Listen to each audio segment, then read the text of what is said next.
Existe un tipo de dolor que no hace ruido, un dolor que se esconde detrás de paredes de mármol y ventanas de cristal, un dolor que vive en el silencio de un niño que nunca escuchó su propio nombre. Y esta es la historia de cómo ese silencio fue roto. Antes de continuar, déjanos tu like, suscríbete al canal, y comenta desde dónde nos estás viendo. La verdad te va a impactar. Vamos con nuestra historia. El atardecer caía sobre La Moraleja, el barrio más exclusivo de Madrid, tiñendo de naranja las mansiones que parecían competir por tocar el cielo. Entre todas ellas, la residencia Sandoval se alzaba imponente, con sus 3 pisos de arquitectura moderna, jardines que parecían sacados de una revista y una fuente de piedra que nunca dejaba de brotar.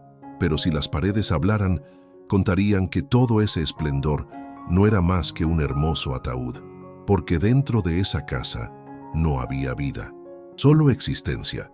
En el salón principal, rodeado de sofás de cuero italiano que nadie se sentaba a disfrutar, Mateo Sandoval construía torres con blocos de madera. Tenía 9 años, pero sus ojos cargaban el peso de alguien que había vivido 1000 vidas tristes. Su cabello negro caía sobre la frente, despeinado como si nadie se preocupara por peinarlo. Sus manos pequeñas colocaban cada pieza con precisión matemática, sin alegría, sin emoción. Era un ritual vacío: construir, observar, destruir, volver a empezar. Mateo había nacido en un mundo sin sonidos. Nunca escuchó la voz de su madre cantándole una nana. Nunca oyó el trueno de una tormenta ni el aplauso de un público. Su universo era de vibraciones, de miradas, de silencios que nadie intentaba llenar. Y en los últimos 3 años, desde que Isabel partió de este mundo, ese silencio se había vuelto asfixiante. Diego Sandoval era un titán de la construcción. A sus 43 años, había levantado más de 50 edificios en toda España. Su empresa facturaba millones, las revistas de negocios lo entrevistaban, los políticos buscaban su consejo, pero cada noche, cuando volvía a esa mansión vacía, se convertía en el hombre más pequeño del mundo. No sabía cómo hablarle a su hijo, no sabía cómo mirarlo sin ver a Isabel reflejada en esos ojos oscuros. No sabía cómo ser padre de un niño que vivía en un mundo al que él no podía entrar. Así que hacía lo único que sabía hacer: huir. Salía antes del amanecer, volvía cuando la luna ya reinaba, y entre esas horas llenaba su vida de reuniones, contratos, proyectos, cualquier cosa para no enfrentar el fracaso más grande de su vida: haber perdido a su esposa y con ella la capacidad de amar a su hijo. Don Alfonso llevaba 22 años sirviendo a la familia Sandoval. Había visto nacer a Diego, lo había visto casarse con Isabel, había sostenido a Mateo cuando era apenas un bebé. Pero nunca había visto tanta tristeza concentrada en un solo lugar. El mayordomo cumplía con su deber.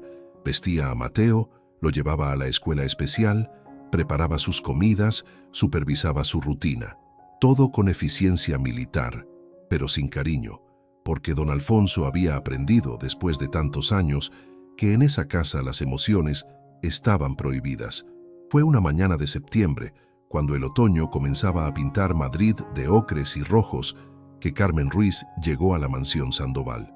Venía en un autobús desde Sevilla que había tardado 6 horas. Llevaba una maleta desgastada que había pertenecido a su abuela, un abrigo que le quedaba grande y un corazón dispuesto a todo.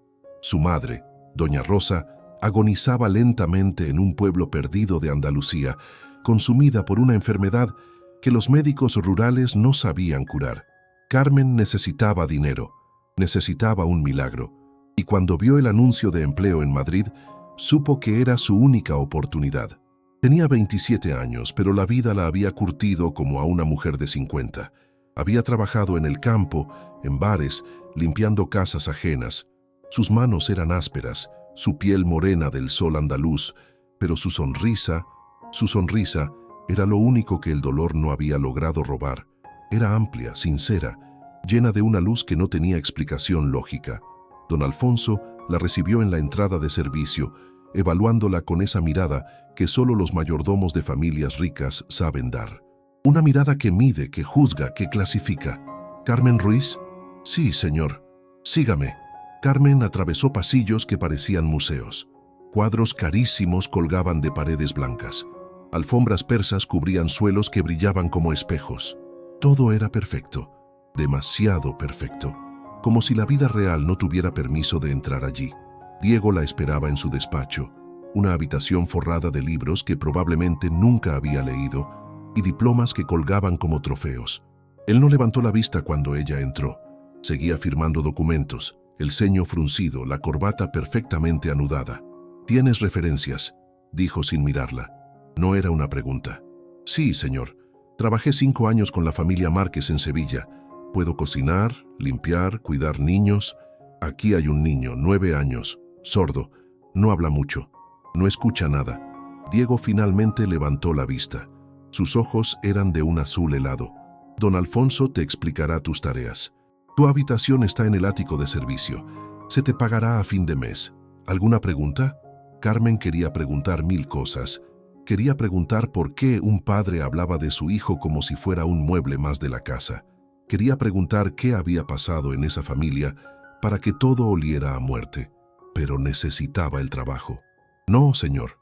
«Bien, empieza mañana». Esa noche, Carmen durmió en una habitación pequeña bajo el tejado. Era simple, pero limpia. Desde la ventana podía ver las luces de Madrid parpadeando en la distancia, y mientras se acostaba, pensó en su madre, en el pueblo que había dejado atrás, en la vida que esperaba construir. No sabía que estaba a punto de cambiar no solo su destino, sino el de todos en esa casa. Al día siguiente, Carmen bajó a las 5 de la mañana. Don Alfonso ya estaba en la cocina, preparando café con movimientos mecánicos. «Las normas son simples», dijo sin saludar. «Desayuno a las 7. Mateo baja a las 7:30. Lo llevo al colegio a las 8. Vuelve a las 3. La comida debe estar lista a las 3:30. El señor Sandoval casi nunca cena en casa. Limpias el primer piso por las mañanas, el segundo por las tardes. No entras al despacho del señor» y hizo una pausa, su rostro endureciéndose. «No te acerques demasiado al niño. El señor Sandoval no permite vínculos innecesarios con el personal». Carmen sintió algo retorcerse en su estómago, pero asintió. Fue mientras preparaba el desayuno que lo vio por primera vez. Mateo bajó las escaleras descalzo, arrastrando los pies. Llevaba un pijama azul marino arrugado y el cabello completamente despeinado. Se detuvo al pie de la escalera al ver a Carmen. Sus ojos se abrieron con sorpresa. No con miedo, solo sorpresa. Carmen dejó lo que estaba haciendo y se acercó despacio, agachándose hasta quedar a su altura. Sonrió, una sonrisa enorme que iluminó toda la cocina. Entonces hizo algo que nadie en esa casa había hecho en mucho tiempo.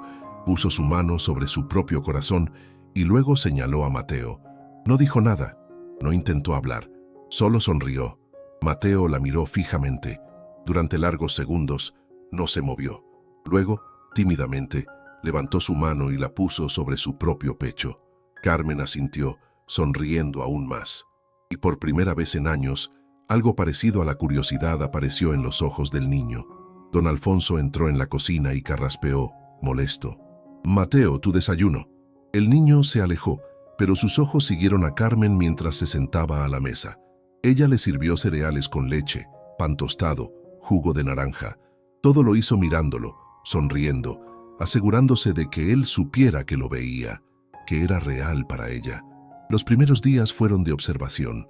Carmen limpiaba, cocinaba, cumplía con sus tareas, pero sus ojos siempre buscaban a Mateo. Lo veía sentado en el jardín, arrancando hojas de los árboles y dejándolas caer una por una. Lo veía en la biblioteca, hojeando libros con ilustraciones sin realmente mirarlos. Lo veía en el comedor, comiendo solo mientras Diego leía el periódico en silencio en el otro extremo de la mesa. Y cada vez que lo veía, su corazón se rompía un poco más. Una tarde, mientras regaba las plantas del jardín trasero, Mateo apareció. Se sentó en el césped, a varios metros de distancia, observándola. Carmen fingió no darse cuenta al principio. Siguió regando, tarareando una canción andaluza que su madre solía cantarle. Obviamente, Mateo no podía oírla, pero de alguna forma, la melodía parecía flotar en el aire. Después de unos minutos, Carmen se acercó a una rosa roja que acababa de florecer. La cortó con cuidado y caminó hacia Mateo. Se arrodilló frente a él y le ofreció la flor. El niño la miró, luego miró la rosa. Lentamente, extendió la mano y la tomó. Carmen entonces hizo algo inesperado. Tomó la mano libre de Mateo y la colocó sobre su garganta. Comenzó a tararear de nuevo, suavemente. Mateo sintió la vibración. Sus ojos se abrieron con asombro. Carmen siguió tarareando, y el niño mantuvo su mano allí, sintiendo cómo las notas vibraban contra su palma. Cuando Carmen se detuvo, Mateo no retiró la mano de inmediato. Se quedó allí, procesando lo que acababa de experimentar. Luego, por primera vez desde que su madre murió, algo parecido a una sonrisa apareció en su rostro. No era completa, apenas curvaba sus labios, pero estaba allí. Carmen sintió lágrimas picar sus ojos, pero las contuvo. No quería asustarlo. Desde ese día, algo cambió. Mateo comenzó a buscarla. Aparecía donde ella estaba. Se sentaba cerca mientras ella doblaba la ropa. La seguía al jardín. Y Carmen, siempre sonriente, siempre paciente, comenzó a inventar formas de comunicarse con él. Cuando quería decir «buenos días», juntaba sus manos y luego las abría como si fueran el sol saliendo. Cuando quería decir «¿tienes hambre?», se llevaba la mano a la boca. Cuando quería decir «eres especial», tocaba su propio corazón y luego señalaba a Mateo con ambas manos. Y Mateo comenzó a responder, despacio, con miedo, pero respondía. Una noche, mientras Carmen recogía la cocina, sintió una presencia. Se giró y vio a Mateo en la puerta, todavía en pijama, con algo en las manos. Se acercó y se lo ofreció. Era un dibujo hecho con crayones de colores. Carmen en el jardín, rodeada de flores, con el sol brillando sobre su cabeza, y en la esquina con letra temblorosa, Carmen Luz. Carmen se llevó la mano a la boca. Las lágrimas que había contenido durante días finalmente cayeron. Se arrodilló y abrazó a Mateo. Fue un abrazo suave, cuidadoso, lleno de todo el amor que ese niño había estado esperando recibir. Mateo se quedó rígido al principio. Luego, lentamente, sus brazos se movieron y rodearon el cuello de Carmen. Y allí, en esa cocina vacía, bajo la luz fría de los fluorescentes, dos almas solitarias encontraron consuelo. Don Alfonso los observaba desde el pasillo, oculto en las sombras, y por primera vez en 22 años, sintió que tal vez, solo tal vez, esa casa tenía una oportunidad de volver a vivir. Pero lo que nadie sabía era que Mateo guardaba más que dibujos. En su habitación, escondido bajo la cama, había un cuaderno lleno de secretos que ningún adulto había visto. Secretos sobre su madre, sobre su padre, sobre la verdad que todos querían olvidar. Y ese cuaderno estaba a punto de cambiarlo todo. Las semanas se deslizaban como agua entre los dedos, y con cada una, la distancia entre Carmen y Mateo se acortaba mientras el abismo entre Diego y su hijo permanecía intacto. La mansión Sandoval había encontrado un nuevo ritmo, uno que latía tímidamente en los rincones donde Carmen y Mateo se encontraban. Pero Diego seguía siendo un fantasma elegante que atravesaba los pasillos sin dejar huella. Carmen había aprendido a leer a Mateo como quien lee un libro sin palabras. Sabía cuándo estaba triste por la forma en que sus hombros se hundían. Sabía cuándo tenía miedo porque sus dedos se retorcían nerviosamente. Y sabía cuándo estaba feliz porque sus ojos, esos ojos oscuros y profundos, brillaban con una luz que antes no existía. Habían creado un lenguaje propio. No era lengua de señas oficial, sino algo más íntimo, más suyo. Cuando Carmen tocaba su oreja y luego su corazón, significaba «te escucho aunque no oigas». Cuando Mateo colocaba su palma abierta sobre el pecho de Carmen, significaba «gracias». Y cuando ambos juntaban sus manos en forma de techo, significaba «hogar». Una mañana, mientras Carmen ordenaba la habitación de Mateo, algo rodó desde debajo de la cama. Era un lápiz de color rojo, gastado casi hasta el final. Se agachó para recogerlo y al hacerlo, vio la esquina de algo más escondido en las sombras. Tiró suavemente. Un cuaderno. No era nuevo. La cubierta de cartón estaba desgastada, manchada, como si hubiera sido abierto 1000 veces con manos ansiosas. Carmen dudó. ¿Debería abrirlo? Era la privacidad de Mateo, pero algo en su instinto le decía que dentro de ese cuaderno había respuestas a preguntas que ni siquiera sabía que debía hacer. Lo abrió. La primera página le robó el aliento. Era el dibujo de una mujer hermosa, de cabellos castaños que caían como cascadas sobre sus hombros, con ojos almendrados y una sonrisa que irradiaba ternura. Debajo, escrito con la caligrafía infantil pero legible de Mateo: Mamá Isabel, cuando todo era música. Carmen pasó la página con manos temblorosas. Otro dibujo: Isabel sosteniendo a un bebé, ambos bañados en luz dorada. Yo, antes de que el mundo se apagara. Página tras página, Mateo había documentado su vida. Pero no era una historia feliz. Eran fragmentos de dolor cuidadosamente ilustrados. Había un dibujo de Isabel sentada en el suelo, llorando, con las manos cubriéndose el rostro. Mateo, pequeño en el dibujo, tiraba de su manga. Mamá triste. Yo no entiendo por qué. Otro dibujo mostraba a Diego de espaldas, saliendo por una puerta mientras Isabel y Mateo se quedaban solos en una habitación oscura. Papá siempre se va. Cada imagen era una puñalada. Carmen sintió cómo las lágrimas comenzaban a nublar su visión, pero no podía dejar de pasar páginas. Y entonces lo encontró. En el centro del cuaderno, metida entre dos páginas, había una carta. El papel estaba amarillento, doblado con cuidado, como si hubiera sido leído cientos de veces. Carmen la desdobló con reverencia. La letra era femenina, elegante pero temblorosa, como escrita con prisas o con dolor. Mi pequeño Mateo, si estás leyendo esto, es porque ya no estoy contigo. Y necesito que sepas algo importante, aunque probablemente no lo entiendas del todo ahora. Nada de lo que pasó fue por tu culpa. Naciste diferente, sí, pero diferente no significa roto. Nunca fuiste tú el problema, mi amor. El problema fuimos nosotros, los adultos que no supimos cómo amarte de la forma que necesitabas. Tu padre es un buen hombre atrapado en su propio miedo. Te mira y ve todo lo que cree que falló.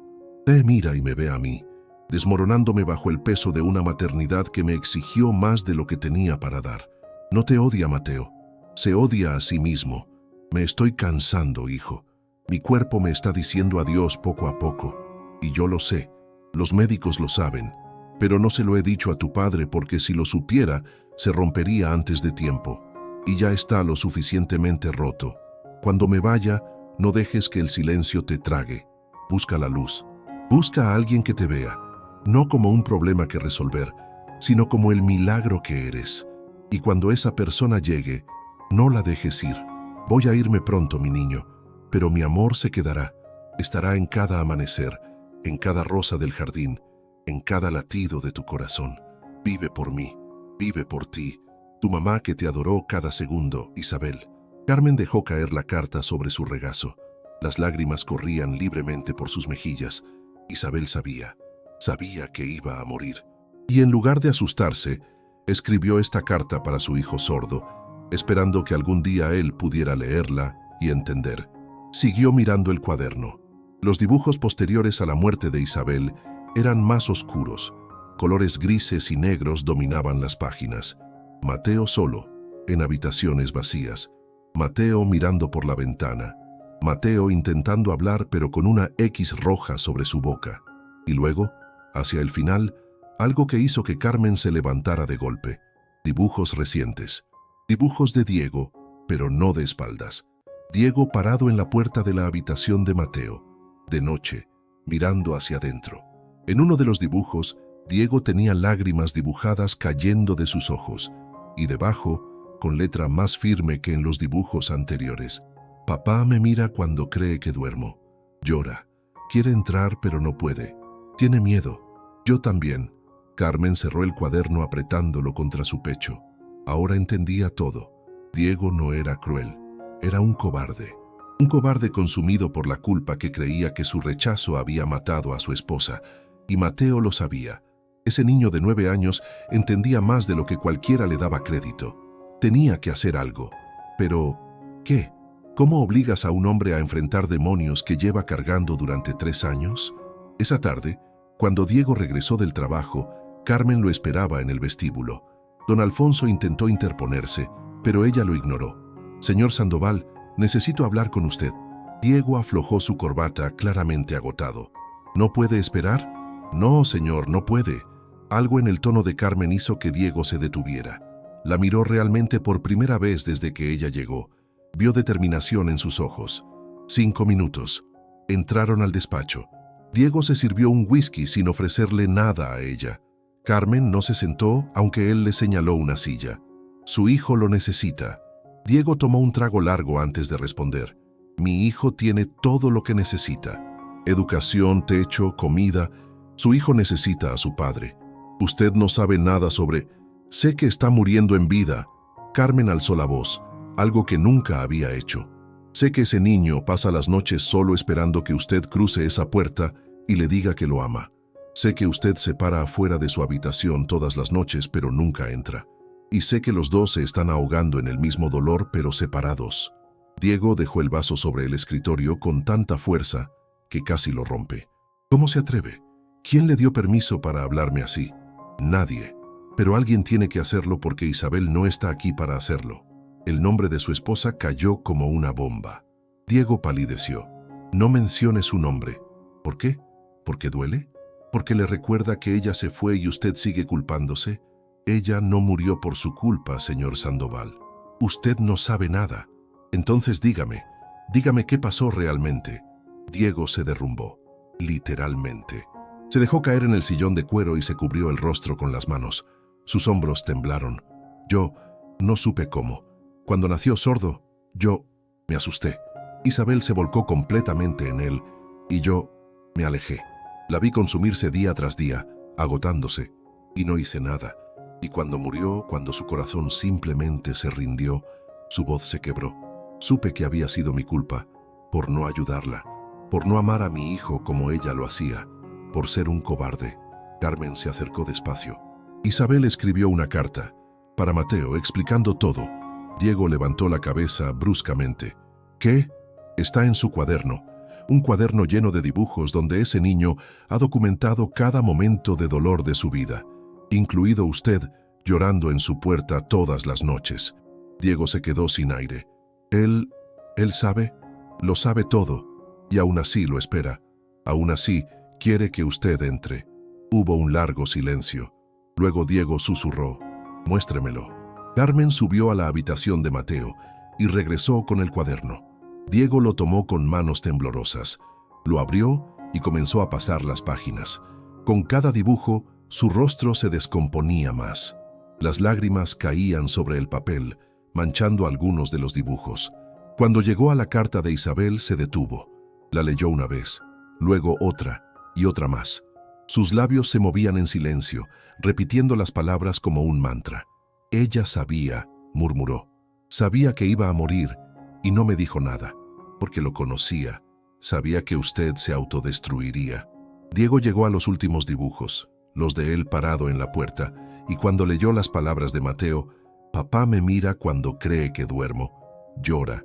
Quiere entrar, pero no puede. Algo dentro de él se rompió completamente.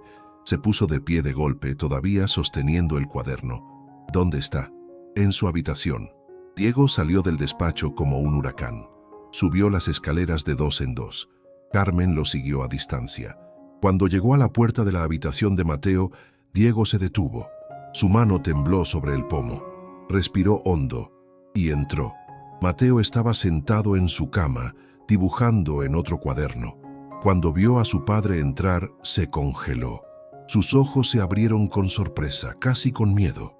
Diego cruzó la habitación y se arrodilló frente a él. Puso el cuaderno azul entre ambos y lo abrió en la página de la carta de Isabel. Señaló las palabras y luego se señaló a sí mismo. Luego señaló a Mateo.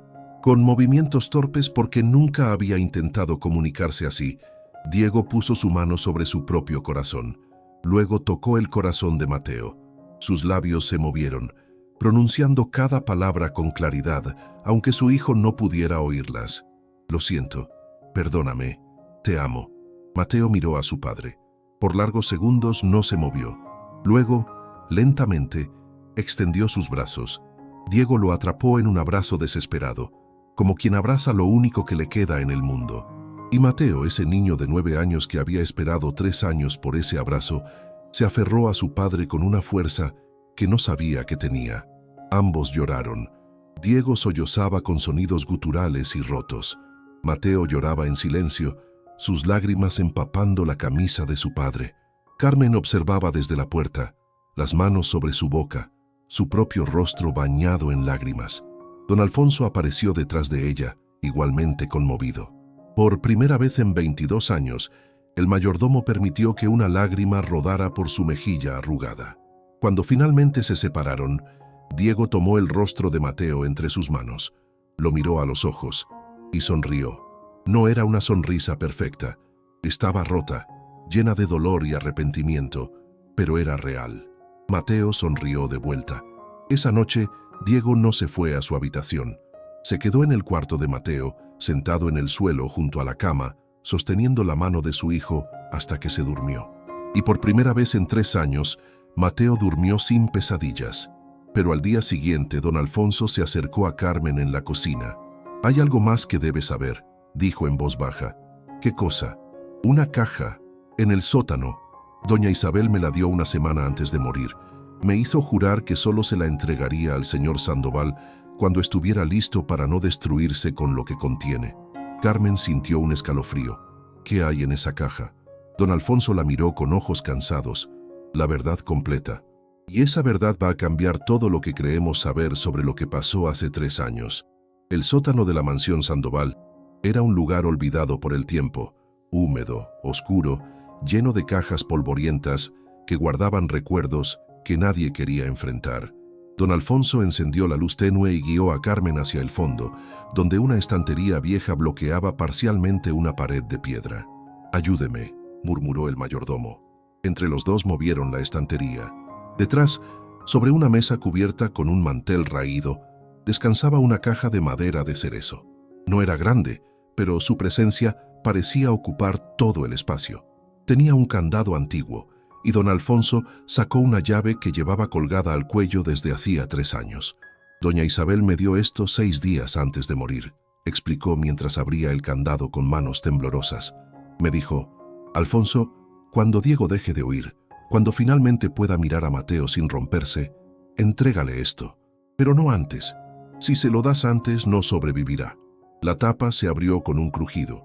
Dentro había una pila de sobres, 27 para ser exactos, todos sellados, todos con la fecha escrita en la esquina superior derecha, y en la parte superior, un sobre más grande con el nombre de Diego escrito en letras elegantes. Carmen tomó el sobre principal. Pesaba más de lo que debería. Lo abrió con cuidado y sacó varias hojas escritas a mano. La letra de Isabel era hermosa pero irregular en algunos lugares, como si la mano que escribía hubiera temblado por el dolor o la debilidad. «Mi amado Diego, si estás leyendo esto, significa que Alfonso cumplió su promesa. Significa que por fin pudiste volver a mirar a nuestro hijo sin que el peso de la culpa te aplastara. Y eso me llena de paz, donde quiera que esté ahora. Necesito contarte la verdad, una verdad que oculté no por cobardía, sino por amor. Hace 2 años, cuando Mateo tenía 7, comencé a sentir dolores de cabeza terribles, mareos, visión borrosa. Fui al médico, sin decirte nada, y me diagnosticaron un aneurisma cerebral congénito. Los médicos fueron claros, podía operarme, pero las probabilidades de sobrevivir eran del 40%, o podía no hacer nada y vivir el tiempo que me quedara. Elegí vivir. No te lo dije porque te conozco, Diego. Te habrías obsesionado con salvarme. Habrías vendido todo, movido montañas, buscado el mejor cirujano del mundo, y en ese proceso te habrías perdido. Y Mateo habría perdido a sus 2 padres mientras tú te consumías en hospitales. Preferí 6 meses de vida consciente contigo y con nuestro hijo que meses de agonía quirúrgica, con un final incierto. Sé que cuando yo parta, vas a culparte, vas a repasar cada discusión, cada momento en que te alejaste cuando Mateo nació diferente. Vas a creer que tu rechazo me mató. Pero no fue así, mi amor. Fue mi propio cuerpo el que me traicionó. Mateo no fue una carga. Nunca lo fue. Fue el mayor regalo de mi vida. Y sí, fue difícil, agotador. Hay días en que lloré de frustración porque no sabía cómo ayudarlo. Pero nunca, Jamás lo culpé por ser quien es, y tú tampoco deberías hacerlo. Sé que tenías miedo. Sé que su sordera te aterrorizaba porque no sabías cómo ser padre de un niño que no podía escuchar tu voz. Pero Diego, la paternidad nunca fue sobre palabras. Es sobre presencia. Es sobre quedarse cuando todo se pone difícil. En los sobres de esta caja hay una carta para cada día del último mes de mi vida. Las escribí como una forma de despedirme, de dejar algo de mí para cuando ya no esté.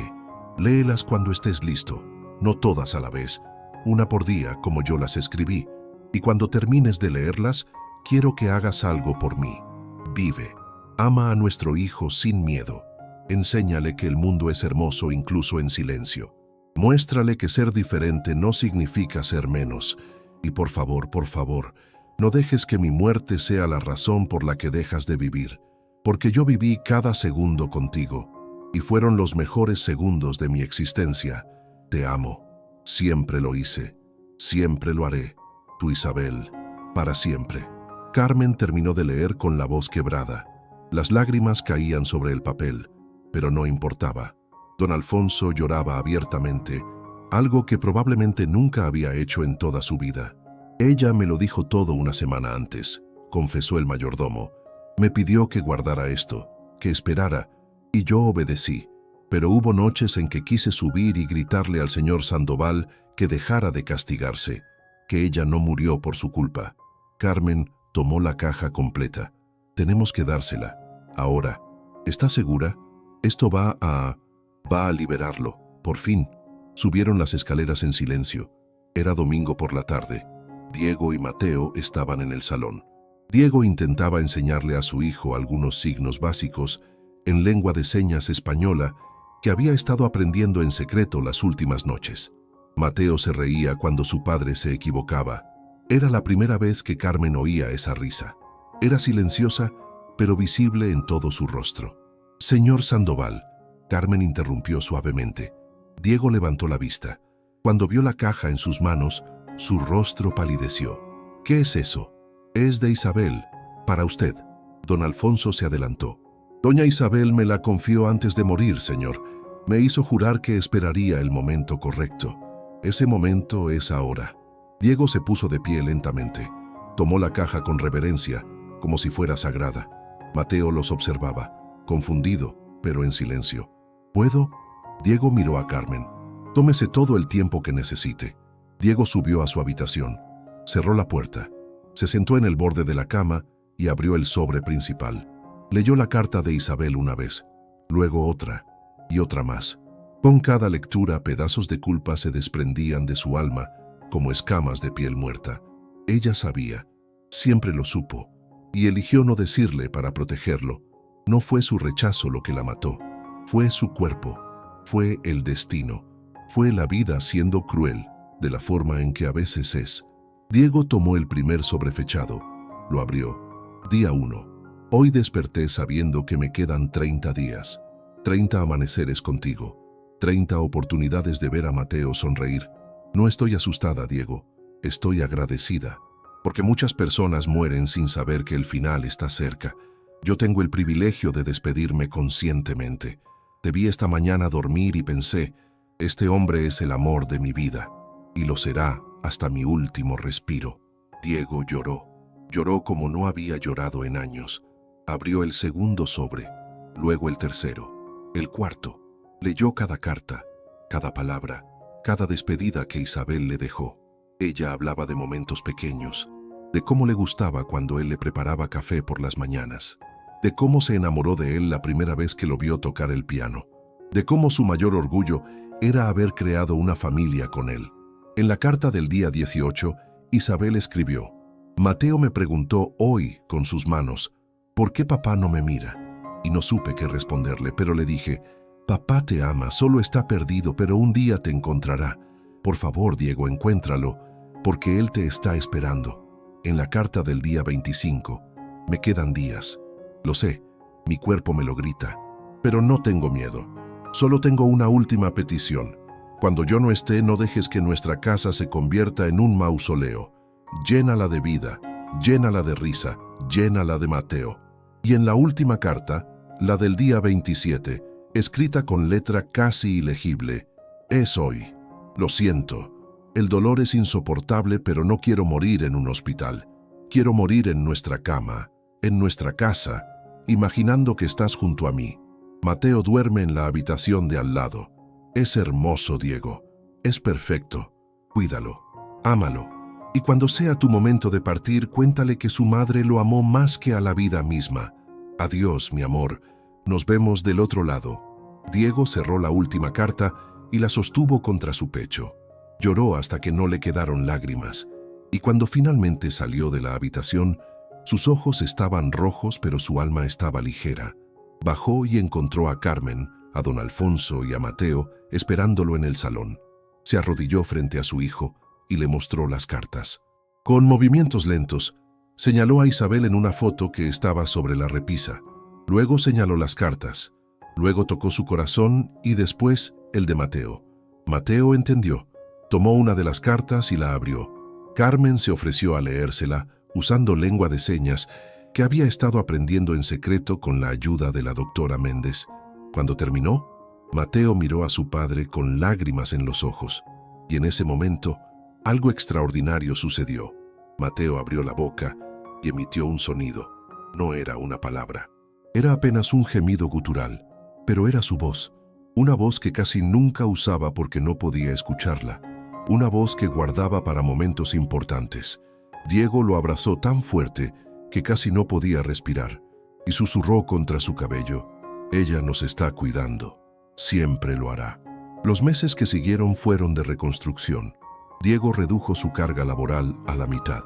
Pasaba las mañanas trabajando y las tardes con Mateo. Aprendieron lengua de señas juntos. Diego contrató a un tutor especializado.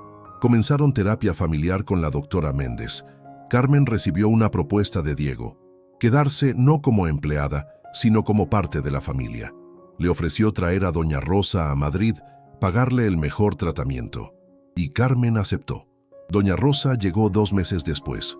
Una mujer pequeña y arrugada, pero con ojos brillantes. Se instaló en una suite acondicionada especialmente para ella en el ala este de la mansión. Y por primera vez en años, su salud comenzó a mejorar con los tratamientos adecuados. Don Alfonso finalmente se jubiló, pero no se fue. Se mudó a una casita en los terrenos de la propiedad. Seguía viniendo todas las tardes a tomar té con Diego y a jugar ajedrez. Y Mateo floreció como una flor que finalmente recibe sol después de años en la sombra. Comenzó en una nueva escuela, una que celebraba la diversidad. Hizo amigos, niños sordos como él, niños oyentes que aprendieron señas solo para hablar con él. Su mundo se expandió. Una tarde de primavera, un año después de que Carmen llegara, la familia estaba reunida en el jardín. Diego tocaba la guitarra. Mateo tenía su mano sobre la caja del instrumento, sintiendo las vibraciones. Carmen y doña Rosa preparaban una parrillada. Don Alfonso leía el periódico en una hamaca. Era una escena perfecta de vida ordinaria, y precisamente por eso era extraordinaria. Mateo se levantó de repente y corrió a su habitación. Volvió con su cuaderno azul, el de los dibujos. Lo abrió en una página en blanco y comenzó a dibujar. Todos lo observaron en silencio. Cuando terminó, mostró el dibujo. Era toda la familia: Diego, Mateo, Carmen, doña Rosa, don Alfonso, todos de pie bajo un árbol enorme, y en una rama del árbol, dibujada en colores brillantes, estaba Isabel, sonriendo, cuidándolos desde arriba, y debajo, con letra firme y clara: familia, amor, hogar. Diego tomó a su hijo en brazos y lo alzó hacia el cielo. Mateo se rió, esa risa silenciosa pero visible, y en ese momento, mientras el sol comenzaba a ponerse sobre Madrid, todos sintieron algo: paz. Porque al final, esa era la lección: que las familias no siempre son perfectas, que el dolor es inevitable pero la sanación es posible, que el amor verdadero no necesita palabras ni sonidos, solo necesita corazones dispuestos a intentarlo, y que a veces los ángeles envían ayuda en formas inesperadas, en forma de una mujer de Andalucía con manos callosas y corazón inmenso, en forma de un mayordomo leal que guardó secretos hasta el momento correcto, en forma de un niño sordo que enseñó a un padre cómo escuchar sin oídos. La mansión Sandoval ya no era una tumba, era un hogar, y en sus paredes, donde antes solo habitaba el silencio, ahora resonaba la música de la vida. Una música que no todos pueden oír, pero que todos pueden sentir, porque el amor, descubrieron, es la única melodía que trasciende todos los sentidos. Y tú, que has llegado hasta aquí, cuéntanos en los comentarios desde qué ciudad nos estás viendo. ¿Te ha llegado al corazón esta historia? Déjanos tu like, suscríbete al canal si aún no lo has hecho y comparte este video con alguien que necesite recordar que nunca es tarde para sanar, para amar, para volver a empezar. Porque todos merecemos una segunda oportunidad. Todos merecemos ser escuchados, incluso en el silencio. Nos vemos en la próxima historia y recuerda, el amor siempre encuentra el camino.